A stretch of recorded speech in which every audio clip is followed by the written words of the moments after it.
Are you a business owner or employee who needs to network but is terrified of walking into a room full of people you don't know? Are you afraid of being left out of conversations or being awkward in the conversations you do have? Your tour guide, Faith Ann, is here to walk alongside you through the networking terrain, offering tips and tricks to network with ease. Grab your sunscreen and suitcase. Faith Ann is ready. Are you? Welcome, new and returning listeners. I'm your host, Faith Ann, the Networker's Tour Guide. You've found the place to get your networking questions answered one episode at a time. Let's dive into episode 60.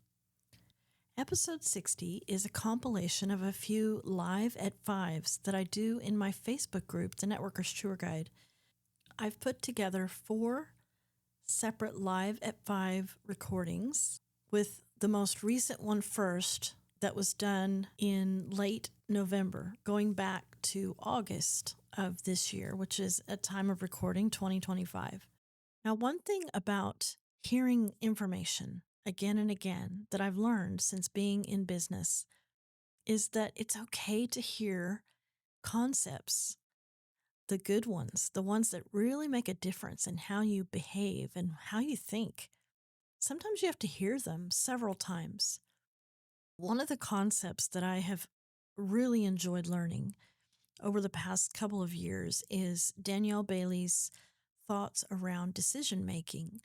So she has a whole framework around decision making. Danielle Bailey was a prior guest on the Networker's Tour Guide, and I'll link her website and her episode. I had to hear that framework more than once for it really to set into how I actually behave, taking decisions and making them not right or wrong, but useful or not useful. And the reason I say that is because when you hear these different live at five sections that I've put into this episode, it may seem like I'm repeating myself a lot. Some of the concepts that I'm really honing in on, especially around your introduction time. It's okay. I think that it would be useful for you to hear these tips and these suggestions that I make to the people in my Facebook group as they are networking. It's okay to hear them a few times. Hearing these concepts more than once is going to be helpful when you have decided, oh, yeah, that's a good idea. I'm going to do that. Or that's a good idea. I'm not going to do that. For it to actually come to your mind at the time when you need the idea, if you hear it more than once, the likelihood that it will come to your mind and you can use this idea that I'm talking about or the ideas that I'm laying out during these live at fives, it'll be more likely that you'll be able to implement them. And I'll just say that the main theme that runs through each of these different live at five recordings is that we want to be efficient and drive curiosity when we are giving our introduction or our pitch. I would love to invite you to be part of the Networkers Tour Guide Facebook group, and I'll link that in the show notes. This is a wonderful Facebook group where networkers can come and get support as they network. We talk about where we're networking each week, and I let the members put offers in on Fridays and events in on Saturdays. And then I do the live, and people tune in to hear how to be effective or how to make their networking more effective. So here's the first live at five recording that was done in late November 2025. And you'll hear a little swoosh in between each recording. Tonight's live is all about being thankful, and it's about our pitch. We've been talking about your pitch. That's that time in the meeting where you have the undivided attention of the room to talk about the kind of referral that you're looking for. And usually it's about a minute or it could be less, but we want to be intentional about what we say because we have the undivided attention of the room. And how often does that happen? So we want to be very careful and intentional about every word that we're saying. We've been talking for the last couple of months about what to say, what not to say during this pitch time. And we're going to keep talking about this particular time of our networking meetings from now until the end of the year. Well, tonight I want to talk about gratitude in your pitch. You can, if you want to, take one of your pitch times and use it to thank somebody and use the entire pitch. I would recommend that you do it about once a year. And there are three kinds of people that you might thank during your pitch. The first kind of category of person is the person who invited you to the meeting, especially if it's a membership based group. You can take your time, your pitch time, and thank that person and talk about the impact that the group has made on you and your business, all due to that person having the courage to invite you to the group. The second kind of person that you could thank is somebody who you're looking up to, somebody who's in the group that you've been watching and they're doing everything right and they just kind of inspire you. And they're warm and friendly and they've always made time for you. That is the kind of person that you could take your pitch and thank. And then the last kind of person that you could thank is your leader or leaders. You could take your pitch time and thank them and tell them what the group has meant to you as a business owner. So every year in October, Business Network International, BNI, they switch all of their leadership. It's like worldwide. All the leadership teams change in October. So this most recent change, I took my time, my pitch time, and I said, I'm so thankful for all that the leaders have done for us this year. And I spent my whole minute on thanking them for the dedication that they put into the group. And I talked about how much we take for granted sometimes simple things, and we take for granted that everything's put together and ready for us when we arrive, and how much work it takes behind the scenes to have a successful meeting. So those are some kinds of people that you could thank during a pitch time if you wanted. And I think it would be a nice way to highlight the people that you're thanking, and you give them a little hug, like a word hug, and to show that you are others focused. It shows those people in the room how you understand that to make networking work, you have to focus on other people. And it's okay to focus on yourself during this pitch time. If you take one throughout the year and just have it about other people, have it about and why are you recognizing them, what have they done for you. It's a great thing to do. That's what I would recommend once a year. Now if you're part of a meeting that only meets monthly, maybe you wouldn't do this because they're only getting to hear your pitch 12 times a year. But if you meet weekly, you can do this. Take some time and do a pitch all about how you are recognizing a person or a group of people for their dedication and for the work that they've put into the group. And if you're meeting monthly and you still want to do that, that's fine too. Now, one thing that you don't want to do during a pitch, and I talk about the Tasmanian devil pitch. So that is where we just list everything that we do. So we spend our whole 60 seconds listing all the kinds of people that we can help. And nothing lands because we haven't gone deep on any one particular kind of person. Here is another thing that I don't want you to do. If I could be a little bit, telling you not to do something, just indulge me. The timekeeping of these pitches, sometimes there's a timer. Sometimes we clap and that lets the speaker, the person who's standing there, know that their time is up, because we often don't know how long a minute is, or if it's 30 seconds. We have no idea. And if we haven't practiced and we haven't prepared anything to say, and we think, well, I'll just wing it, and we stand up there and a minute flies by and we're just getting to the good stuff and our time's up. So prepare so that you can say what you want to say in that time that you're given. And please do not say, once it's very obvious that your turn is up, Oh, but I just have one more thing to say, and then say it. Please don't do that. It's unprofessional. So we're professionals. If we want to be taken seriously when we go to our networking meetings, then we need to play by the rules. And the rules are you have 30 seconds, or the rules are you have 60 seconds. The rules are when we clap, your turn is over.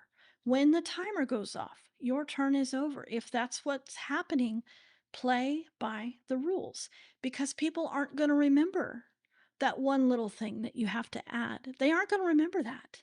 What they're going to remember is that you didn't play by the rules. Is that what you want people to remember? That you didn't play by the rules? That you weren't prepared? I would recommend you have two pitches, one for 30 seconds and one for a minute, because maybe you don't know how long you're going to have.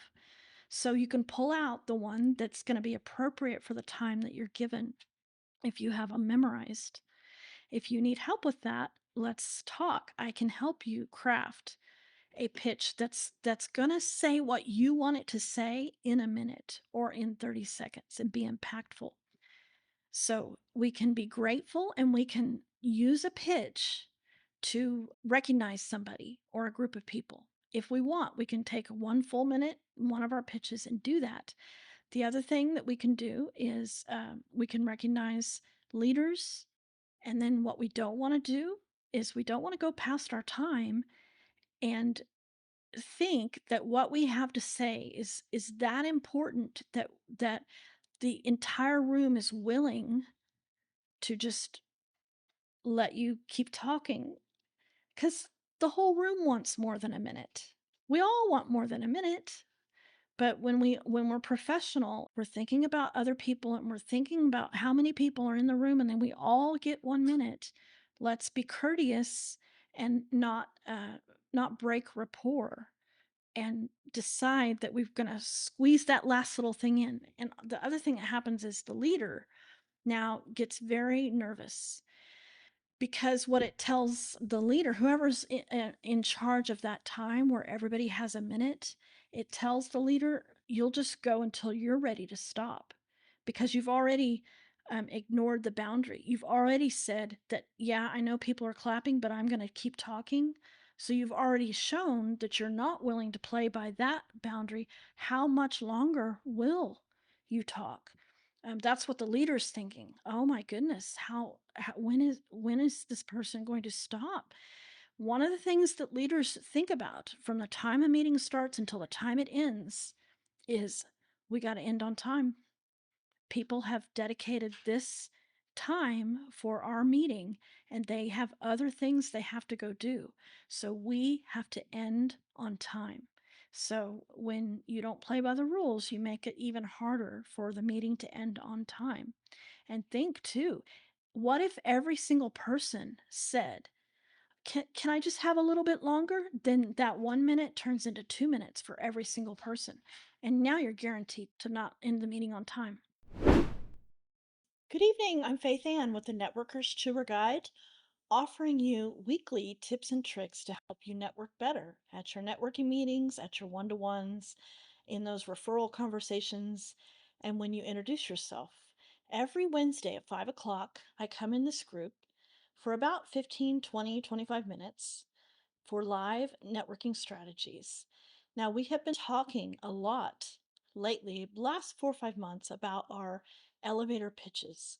And we're going to continue to talk about the elevator pitch portion of your networking meeting until the end of the year. I have an elevator analogy for your elevator pitch. So, the goal of this live, I have three goals. The first goal is to share with you an easy way to remember how to structure your pitch using an elevator as a visual aid. Now, the elevator pitch, that's the time in the meeting where we introduce ourselves and we have the undivided attention of the room for about a minute. Sometimes it may be longer, sometimes it may be shorter. And we need to treat that minute like it's a special time of the meeting, not like every other minute in the meeting. It's so rare that you have undivided attention. Think about your own personal life. Think about the rest of your business life. When do you have undivided attention? Most of us don't regularly speak on stages, but this 1 minute time, give or take, is very special because you have the attention of everyone in the room. So we want to learn some strategies to make that time effective for us, to create curiosity about how we serve our clients, and to make it easy for others to bring us referrals. So, in the elevator analogy, first of all, what direction does an elevator go? It only goes two directions. Put in the chat if you're watching live, what direction does an elevator go? Well, elevators go up or down. And that's good for us when we think about our elevator pitches because we want to go down and then gently come back up. When we go sideways, I call that the Tasmanian devil pitch. An elevator doesn't go across, it goes down and up. So the equivalent of an elevator going across would be briefly touching on several things during your pitch. We do this, and we do this, and we do this, and we do this. By the way, do this, and this is my side project. Instead, we want to take one thing, what we're looking for, who we're looking for, and then go down and come back up. Easy ride for our audience, for the audience who hears us. So we're going to go down and come back up. So the doors open, and this is for the people in the room who are listening to you. We're going to take them on a ride down and come back up. The first step is the gentle step from the floor into the elevator. You'll notice that when you think about elevators, they're always flush. So we don't step down into an elevator and we don't climb a ladder to get up into an elevator. We just step right in. Think of this part as the very first part. When you stand up, hopefully you're in a place where you can stand up. I always try to stand up during my presentation or my introduction time, my pitch time. Even if others don't, I always try and stand up because I command more presence that way. I can speak better, gives me more confidence. So when you stand up smoothly and you look around, you're ready.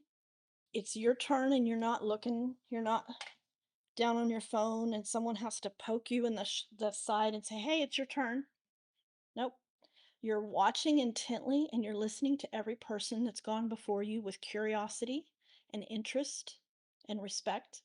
And it's your time, and there's not any gap. As soon as that person before you is done, you're ready. You stand up. "Hello, my name is Faith Ann. I'm the Networkers Tour Guide." Or, "I'm Faith Ann with the Networkers Tour Guide." So that for your audience is the smooth step from the floor into the elevator. Smooth. By immediately establishing that you're ready, that you're present, and that you have the confidence to carry the next minute, and they don't need to lend any energy to you, and they don't need to worry if you're nervous, because then that kind of sucks their energy. If they're like, "Oh, wow, she's really nervous. How's this next minute going to go?" Standing up. "I'm Faith Ann with the Networkers Tour Guide." So that's the first step is give your people a smooth step into your elevator by clearly standing up and saying your name clearly without a lot of caveats like, "Oh, sorry, I wasn't paying attention. I'll get it together." Or, "The chair just fell over," and we talk about the chair for 20 seconds. Or, "The glass of water almost spilled," and so we spend 10 seconds talking about the glass of water instead of just standing up and commanding the presence right away from second one. "I'm Faith Ann." In other words, in your head, "This is my time, and I'm going to take you on a little ride, and we're going to have fun together." That's the very first thing. We're stepping into the elevator smoothly. We're not making them drop down or climb up to us. We're just letting them come right in to our elevator. Second step is we're going to gently get them down. We're going to take them on a ride down. And we do that by saying who we're looking for. Is it the homeowner, your neighbor, I'm looking for your neighbor who has just, what have they just done that would make sense that you're the next logical step?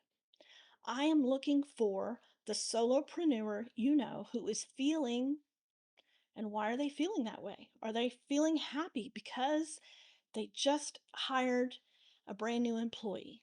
And if you're the benefits person now, they might be ready for a conversation with you. And you're asking the room to think of the people that they have influence over who meet the specific person that you're describing.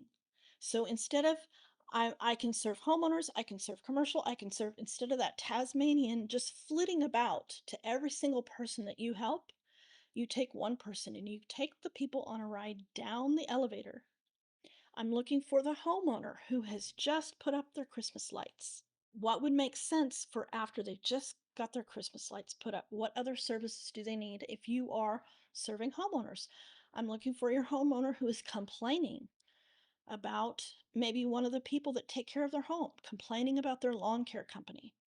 Or if you're serving businesses, I'm looking for that solopreneur who has just found out that their current web developer is going to drop them as a client.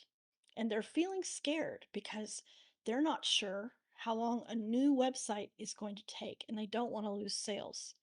So we describe feeling why they're feeling that way, doing, what are they doing or saying, so that the people in the room can know they're standing in the middle of a referral for you.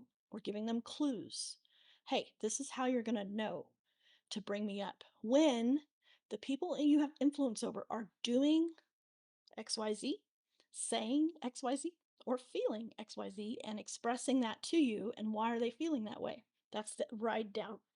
The ride up is, how are they going to bring you up?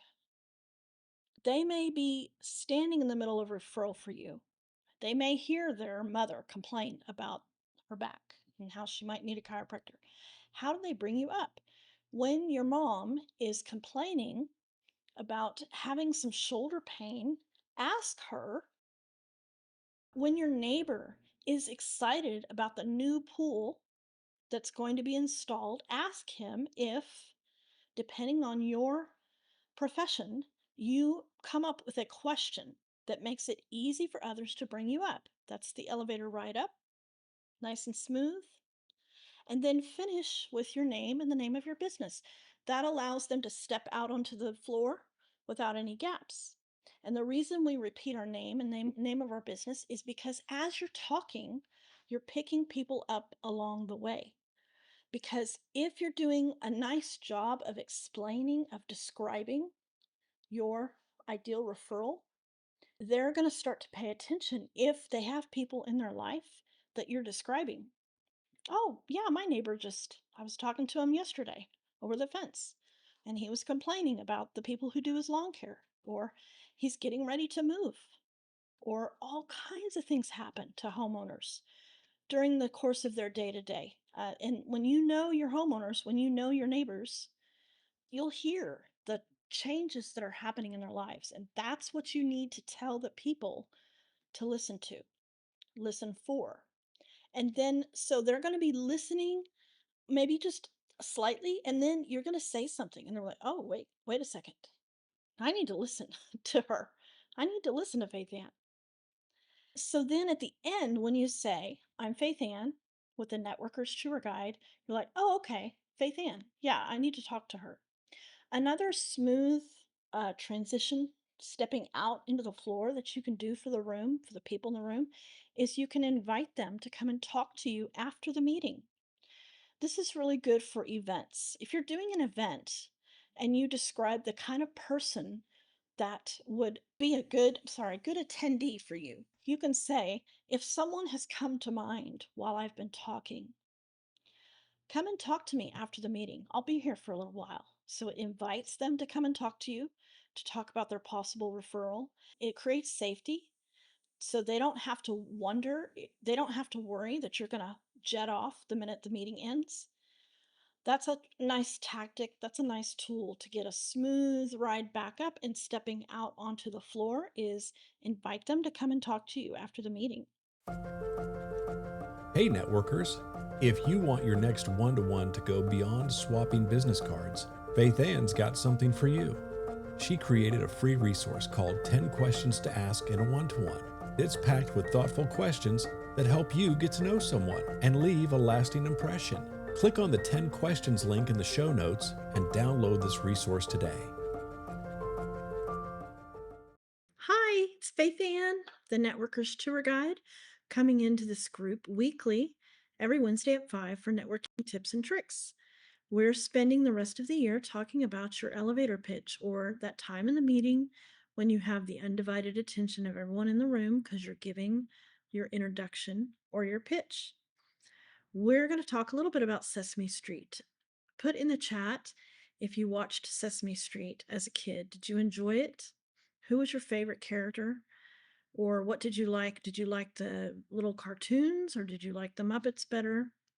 One thing about Sesame Street is that none of the Muppets, when the scene would open, none of the Muppets came out, like Big Bird didn't come down the steps and give any caveats, any disclaimers, any extra information that the children don't need to know.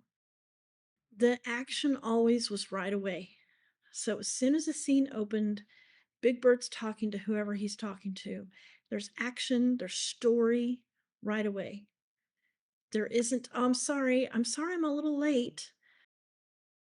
This is what Sesame Street can teach us is it gets right to the action and good storytelling. And that's why many of us my age and younger probably too liked Sesame Street. As soon as the scene opened, they're telling us a story, they're getting us engaged. How many of you guys remember that song? The little 1, 2, 3, 4, 5, 6, 7, 8, 9, 10, 11, 12. Remember that song from Sesame Street? The Muppets, of course, this is writing, people writing the scripts and things, but their only engagement was or interest was the audience. They didn't talk about themselves. They are only interested in storytelling to engage the audience.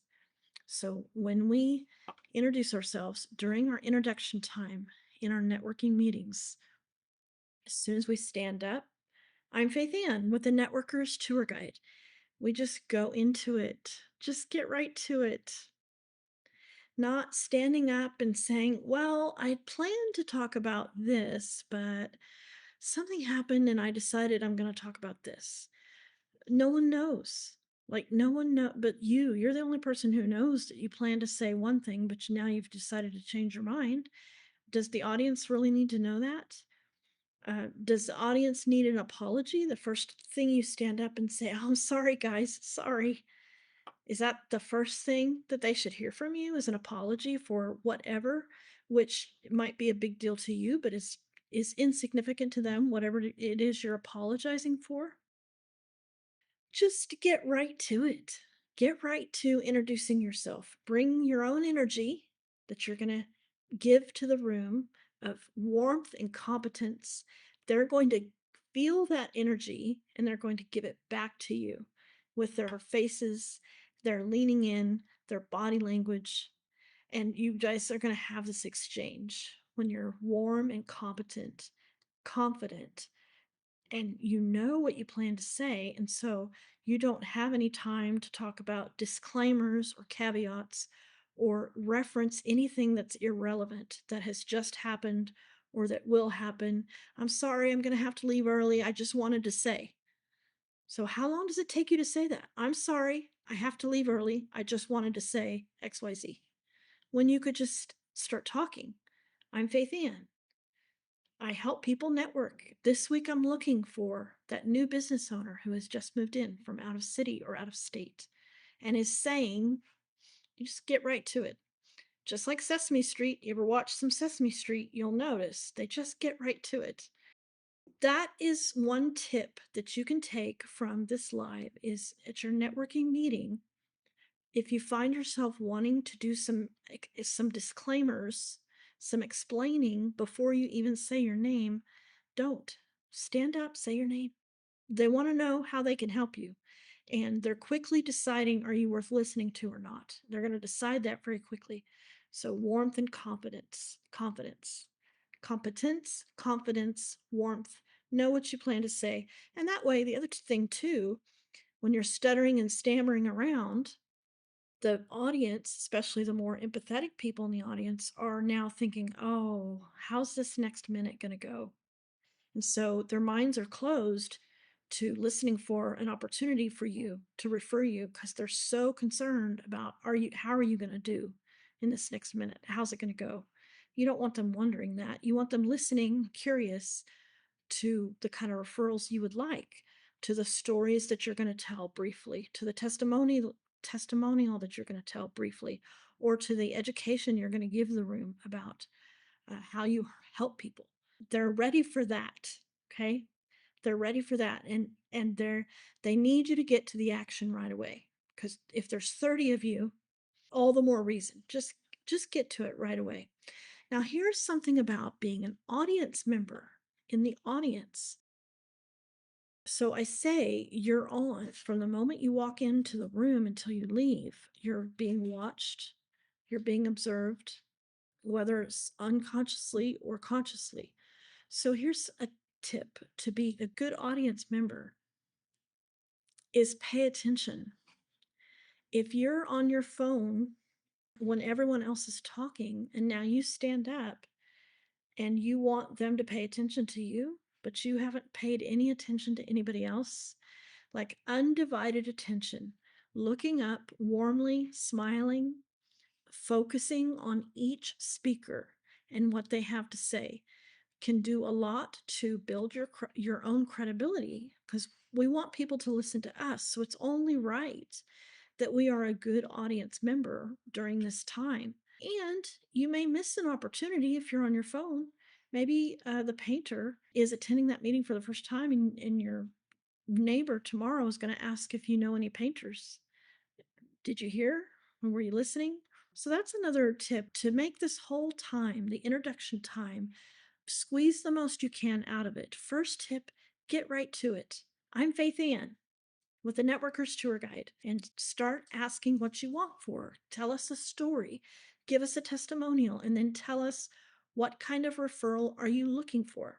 And then repeat your name and the name of your business at the end because you pick people up along the way as you talk, especially if you're going to command the attention and have that energy exchange and invite people in to listen to you. People who weren't listening to you at the beginning are now going to be listening to you by the time you finish. So it's a good idea to repeat your name and the name of your business at the end. It's your minute, so no need to over explain or make caveats or disclaimers. Just start talking and then be a good audience member. Pay attention. Here's another thing you can do.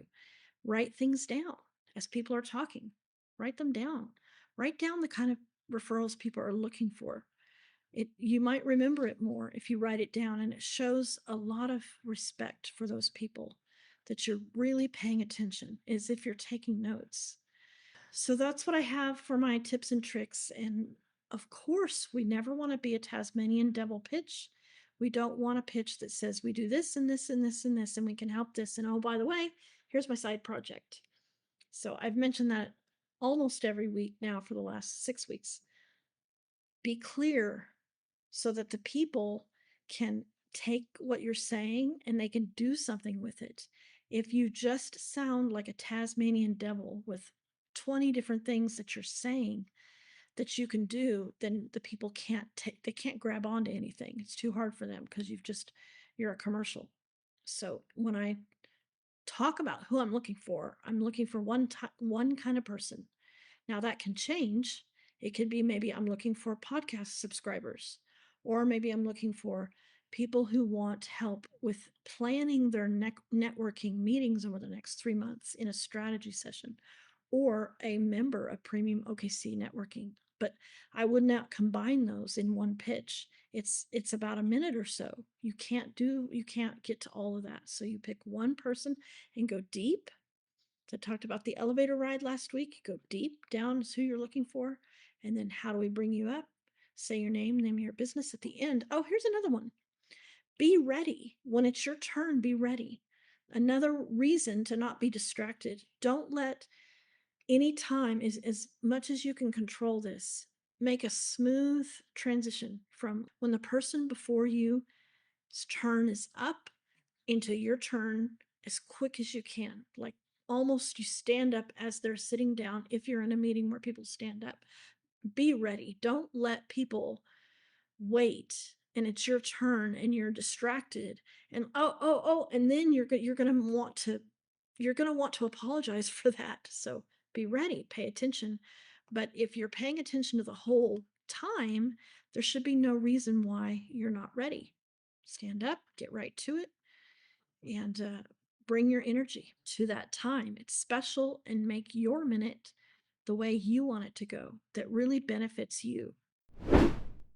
Welcome to this week's Live at 5. It's me, Faith Ann, the Networkers Tour Guide, coming to you live in the Networkers Tour Guide Facebook group, where I come in live every Wednesday at 5 for about 15-20 minutes and talk about all things networking so that you can go to your next networking meeting with confidence, so you can pass that referral with confidence, so that you can explain who you're looking for in a referral with confidence. All just bite-sized little tips and tricks to take with you to your networking meetings, your one-to-ones, as you are trying to connect with other people. Let's talk about our introduction. One thing that we can always remember and be reminded of, we cannot be reminded too much that we solve big problems for our clients. We are big problem solvers. We are powerful problem solvers. We have a powerful magic wand, and we help people get unstuck.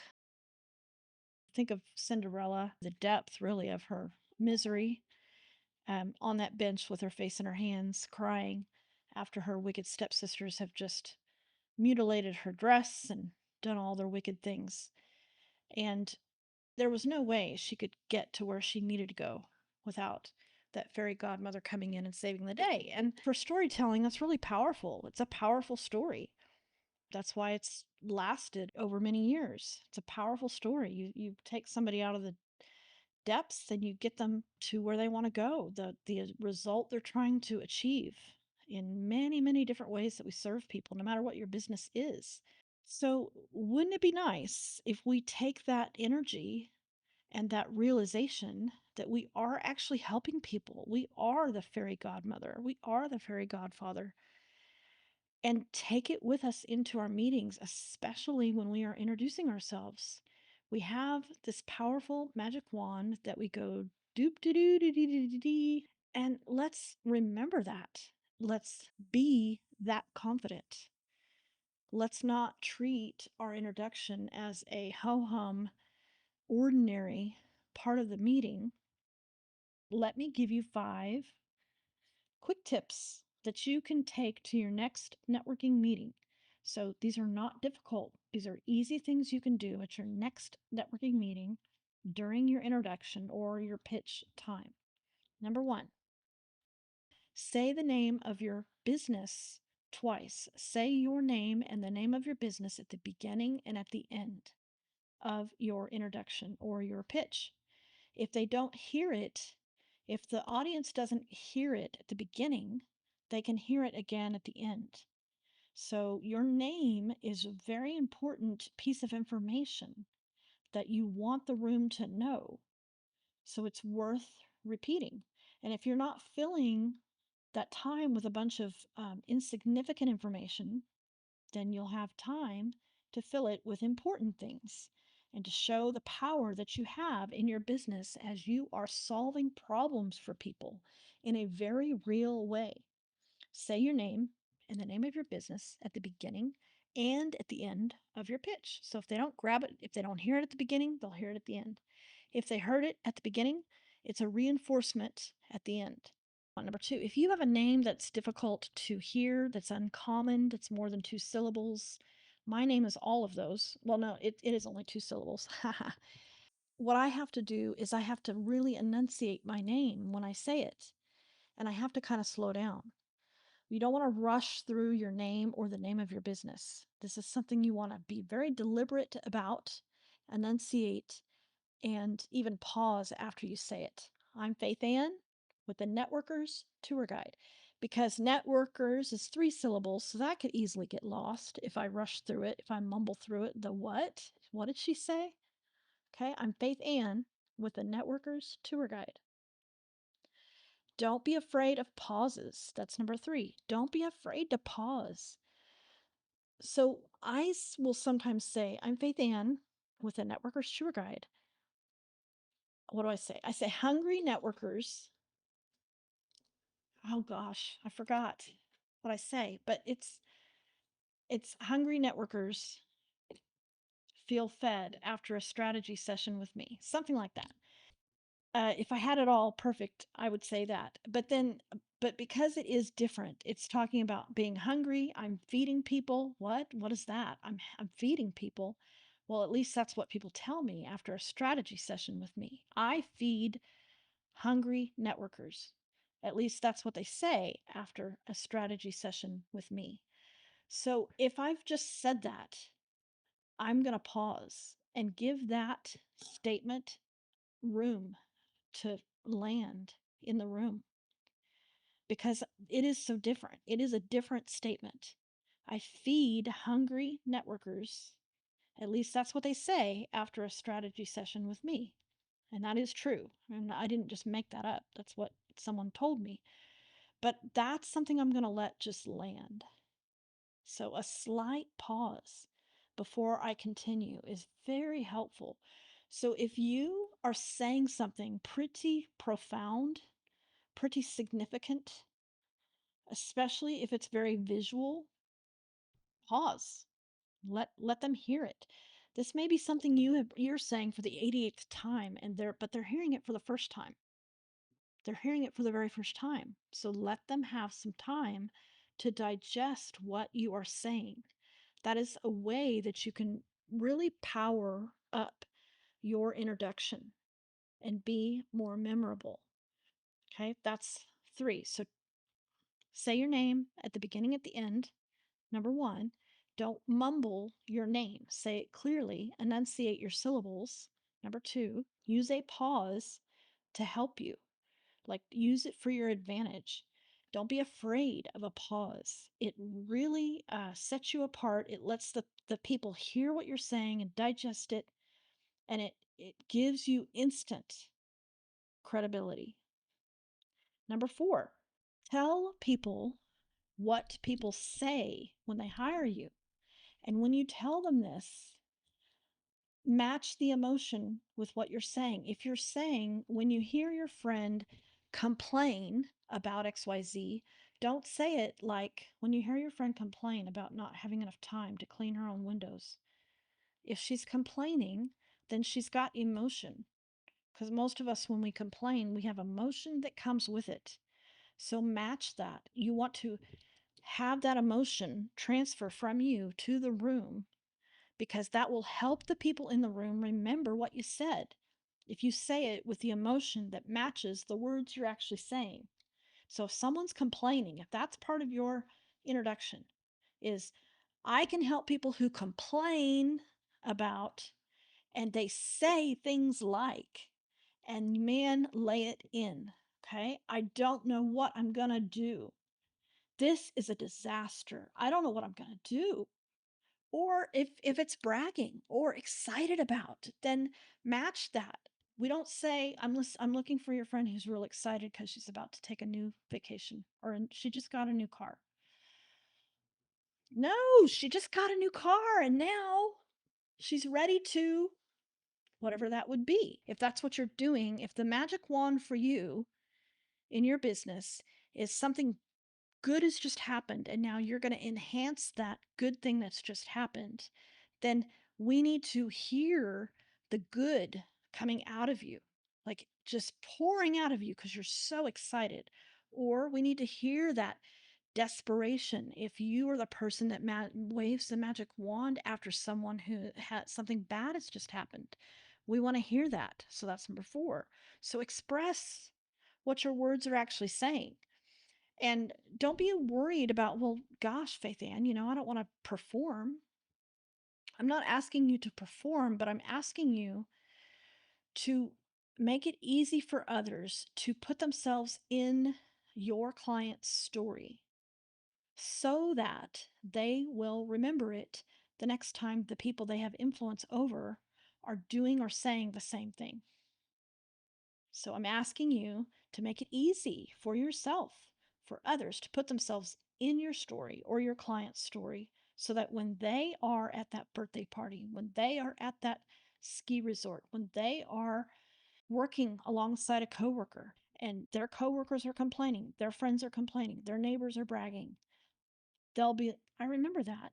Todd was just talking about people putting pools in their backyard and how that's exciting, and maybe an electrician could come and add some outdoor lighting. I remember Todd talking about this very thing that I'm finding myself in right now. And the way they'll remember that is if you are expressive and you match what you're saying. And then the fifth thing, this is probably the most common thing that we miss out, that we really miss when we try and cram every single thing that we do into 60 seconds. Now, I want you to imagine with me Cinderella sitting on the bench in the depths of her despair, and the fairy godmother comes and waves a magic wand that is powerful. She has the energy to match because she's singing, right? She's singing.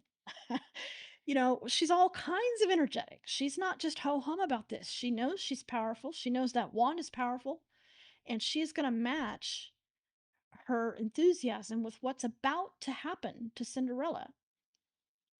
Now imagine, in addition to giving Cinderella what she needed, the dress, the coach, what else did she get? All the things. She also waved her wand and gave her a taco and a Ford Mustang and a trip to Tahiti. The fairy godmother only gave Cinderella what she needed at that time. That's what she gave her, what she needed. And as an audience member, that's what we want Cinderella to have. We don't care about all the other things that Cinderella could benefit from at the time. What we want is Cinderella going to get to go to that ball or not? Fairy godmother comes in, hey, I'm going to make you able to go to this ball. So when we try and tell the room everything that we do, then those people who hear miss out on the one thing that is the power behind our wand. When we wave it, they miss out. So one thing, but I do more than one thing. I know you do, but what kind of referral would you like? That's what you talk about. And you dig deep down into that one thing by describing what your people are doing or saying when they find themselves in need of you. So that is your Live at 5. You've been listening to the Networkers Tour Guide podcast with Faith Ann Basor. Share this episode with a friend and be sure to come back next week for more networking tips and tricks from the Networkers Tour Guide.